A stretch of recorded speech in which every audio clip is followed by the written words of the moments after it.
চলো কিছু মূলদ সংখ্যার যোগ করি। এবং আমি এই শব্দ ব্যবহার করছি কারণ এটি বইতে ব্যবহার করা হয়েছে, কিন্তু এটি ভগ্নাংশের যোগ নামে বেশি জনপ্রিয়। চলো এখন আমরা এখানে সব উদাহরণগুলো করি। প্রথমে এতে আছে 3/7 প্লাস 2/7। যেহেতু এখানে হরগুলো সমান, তাই আমরা লবগুলোর যোগ করে দিয়ে পাই হর 7 এবং লব 5। সবগুলো যোগের সমাধান করতে আমাদের অনেক সময় লাগবে, তাই আমরা কয়েকটি সমাধান করব। সিতে আছে 5/16 প্লাস 5/12। এখানে কিন্তু হরগুলো সমান নয়, আমাদের হরগুলোর লসাগু বের করতে হবে। এখানে 16 গুণ 2 সমান 32, যা 12 দ্বারা বিভাজ্য নয়।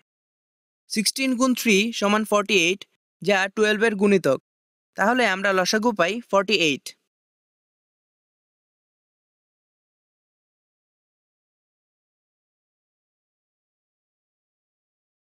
প্রথম ভগ্নাংশের হর 16 এর সাথে 3 গুণ করলে পাই 48।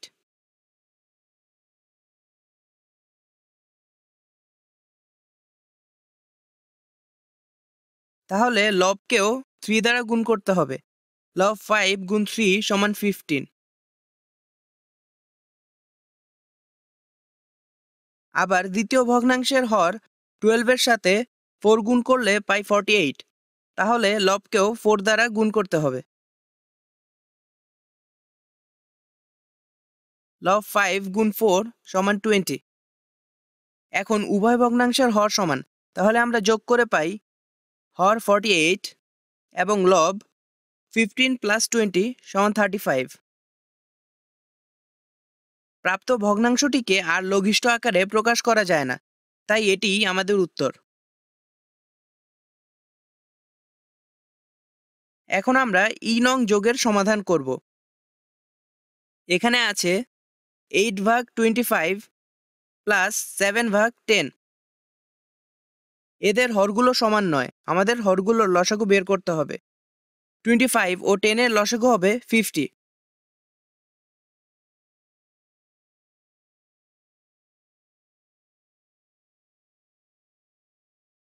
প্রথম ভগ্নাংশের হর 25 গুণ 2 সমান 50।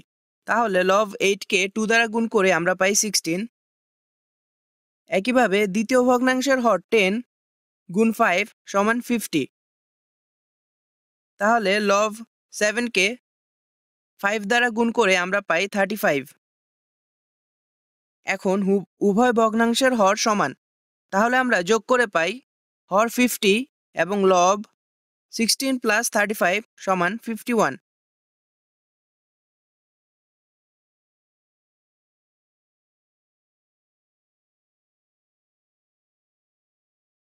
এখন নং যোগের সমাধান অন্য রং দিয়ে লিখি। এখানে আছে 7/15, অন্য রং দিয়ে লিখি প্লাস 2/9। এখানেও হরগুলো সমান নয়, হরগুলোর লসাগু বের করতে হবে। 15 ও 9 এর লসাগু হবে 45।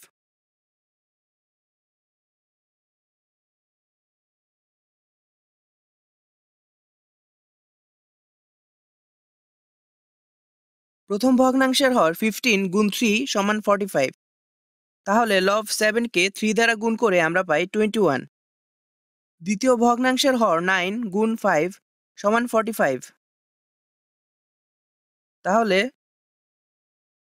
লব 2 কে 5 দ্বারা গুণ করে আমরা পাই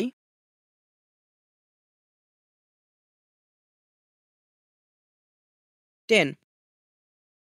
এখন উভয় ভগ্নাংশের হর সমান, তাহলে আমরা যোগ করে পাই 50 এবং লব 21 প্লাস 10 সমান 31। এটিই আমাদের উত্তর। এখন আমরা আরও একটি সমস্যার সমাধান করব। নাদিয়া, পিটার ও ইয়েন মিলে এক বক্স আইসক্রিম কেনার জন্য তাদের টাকা ভাগ করছে। নাদিয়া সবচেয়ে বড় এবং সে সবচেয়ে বেশি টাকা পায়, তাই সে আইসক্রিমের অর্ধেক দাম দিবে। ইয়ান নাদিয়ার চেয়ে ছোট এবং কম টাকা পায়, তাই সে 1/3 টাকা দিবে।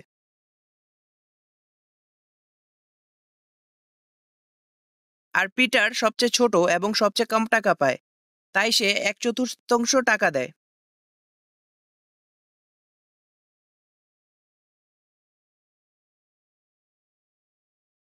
তারা মনে করে যে এতেই তাদের হয়ে যাবে, কিন্তু তারা কিনতে গিয়ে দেখলো যে তারা ট্যাক্সের কথা ভুলে গিয়েছিল এবং ভাবে যে তাদের যথেষ্ট পরিমাণ টাকা নেই। কিন্তু আশ্চর্যের ব্যাপার হলো যে তাদের কাছে একদম ঠিক পরিমাণ টাকা আছে। তাহলে আইসক্রিমের দামের কি পরিমাণ অংশ ট্যাক্স হিসেবে ধরা হয়? এখন আমরা যদি 1/2, 1/3 এবং 1/4 যোগ করি, তাহলে আমরা কি পাই? এখানে ভগ্নাংশগুলোর হর সমান নয়। তাহলে আমাদের ভগ্নাংশগুলোর হর 2, 3, 4 এর লসাগু বের করতে হবে। লসাগু হবে 12। প্রথম ভগ্নাংশের জন্য হর 2 গুণ 6 সমান 12। তাহলে লব 1 গুণ 6 সমান 6।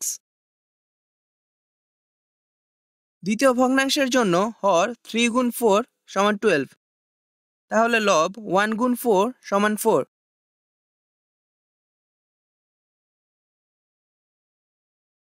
তৃতীয় ভগ্নাংশের জন্য হর 4 গুণ 3 সমান 12।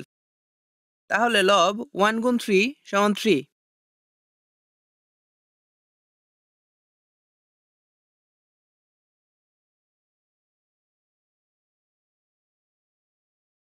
এখন আমরা ভগ্নাংশগুলোকে যোগ করি। যেহেতু ভগ্নাংশগুলোর হর সমান, তাহলে হর হবে 12 এবং লব 6 প্লাস 4 প্লাস 3 সমান 13।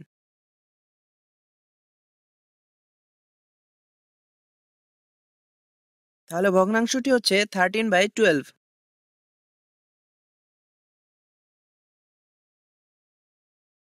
13/12 একটি অসম্পূর্ণ ভগ্নাংশ।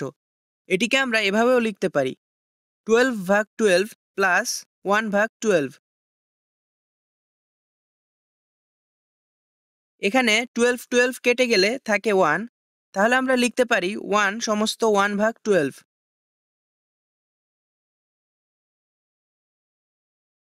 তাহলে যখন তারা টাকা জমা করে, তখন তারা আসলে আইসক্রিমের দামের 1 সমস্ত 1/12 পরিমাণ টাকা জমা করে। তাহলে এখানে আইসক্রিমের দাম 1 এবং 1/12 পরিমাণ অংশ ট্যাক্স ছিল।